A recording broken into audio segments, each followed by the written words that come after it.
Hello दोस्तों, welcome to my channel. चलिए जानते हैं टाटा ग्रुप की शुरुआत की कहानी और बिजनेस के बारे में।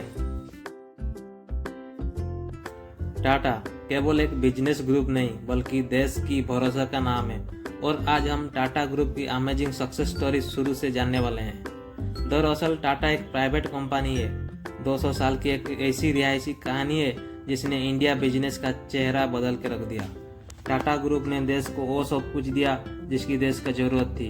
देश का पहला steel plant, luxury hotel, hydro power plant, airline, पहला कैंसर हॉस्पिटल, इसका अलावा बहुत कुछ।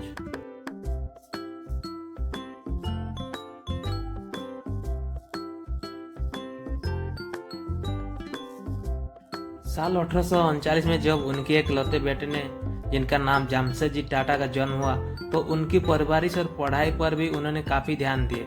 वैसे तो जमशेदजी का बचपन 9 साल नवसारी में गुजरा था, लेकिन 14 साल उम्र में वो मुंबई आकर अपने पापा का बिजनेस में हेल्प किया करते थे और एल्फास्टन कॉलेज में ग्रेजुएशन करते समय केवल 16 साल की उम्र में ही उनकी शादी हीराबाई से हो गई, क्योंकि उस दौर पर चाइल्ड मैरिज आम बात हुआ करते थे।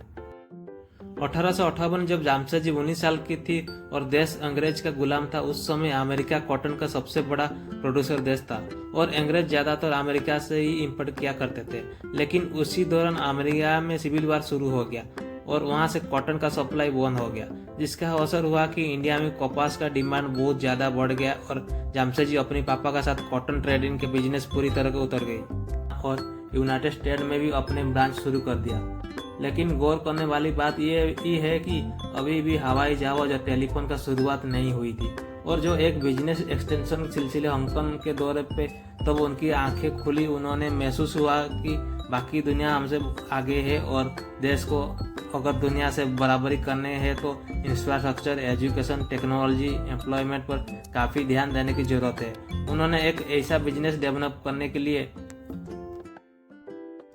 सोचे जो देश को आत्मनिर्भर बनने के लिए साथ साथ लोगों को अच्छी शिक्षा और रोजगार भी दिलाए, और इसी सोच ने कारण टाटा ग्रुप की बुनियाद डाली।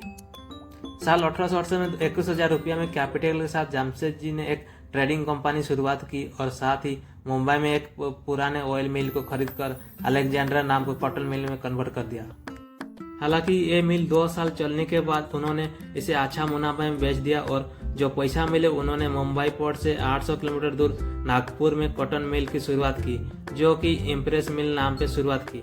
लेकिन इन चौंकाने वाली फैसले के सब ने मजाक उड़ाया, क्योंकि अगर देखा जाए तो उनका पूरा बिजनेस ही पोर्ट पर निर्भर करता था और मुंबई पोर्ट से 800 किलोमीटर दूर मिल लगाना किसी के समझ में नहीं आया।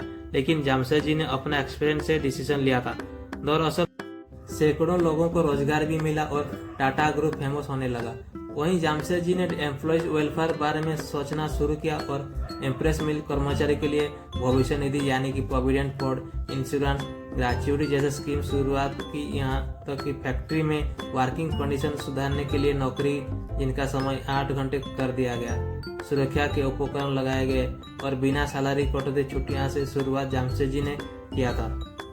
दोस्तों, जमशेदजी का 4 ऐसे ड्रीम प्रोजेक्ट था जिनके बिना देश का तरक्की पॉसिबल नहीं था और उनकी एक सपना था आयरन स्टील कंपनी स्थापना जिसके देश का इंफ्रास्ट्रक्चर मजबूत हो सके, और एक वर्ल्ड क्लास होटल की शुरुआत, क्योंकि उस दिन इंडियन को यूरोपियन होटल में इंडियन को एंट्री नहीं मिलती थी, और एक वर्ल्ड क्लास एजुकेशनल इंस्टीट्यूट और एक हाइड्रो इलेक्ट्रिक पावर प्लांट जिसमें इंडस्ट्री का तेजी से विकास हो। उनकी ड्रीम्स को पूरा करने के लिए उनका दोनों बेटा दोराबजी टाटा और रतन टाटा पूरे जी जान लगे हुए थे।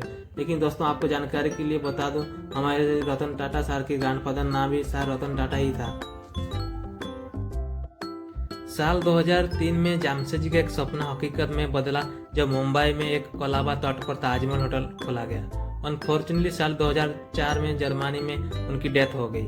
जमशेदजी के बड़े बेटे दोराबजी टाटा टाटा ग्रुप के चेयरमैन बने, लेकिन उनके ऊपर प्रेशर था।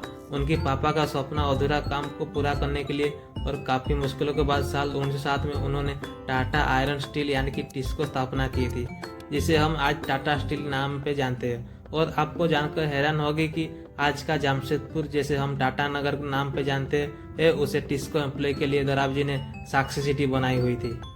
दोराबजी टाटा ने साल 1909 में इंडियन इंस्टीट्यूट साइंस और 1911 में टाटा पावर के नींव रख के पूरा कर दिया। दोराबजी को बिजनेस अलावा गेम्स में भी इंटरेस्ट था और भारतीय खेलों को प्रमोट करने के लिए इंडियन ओलंपिक्स मूवमेंट का शुरुआत उन्होंने ही की थी। आगे चलकर जब भारतीय ओलंपिक संघ बनाया गया तो सर दराब जी टाटा पहले अध्यक्ष बने गए।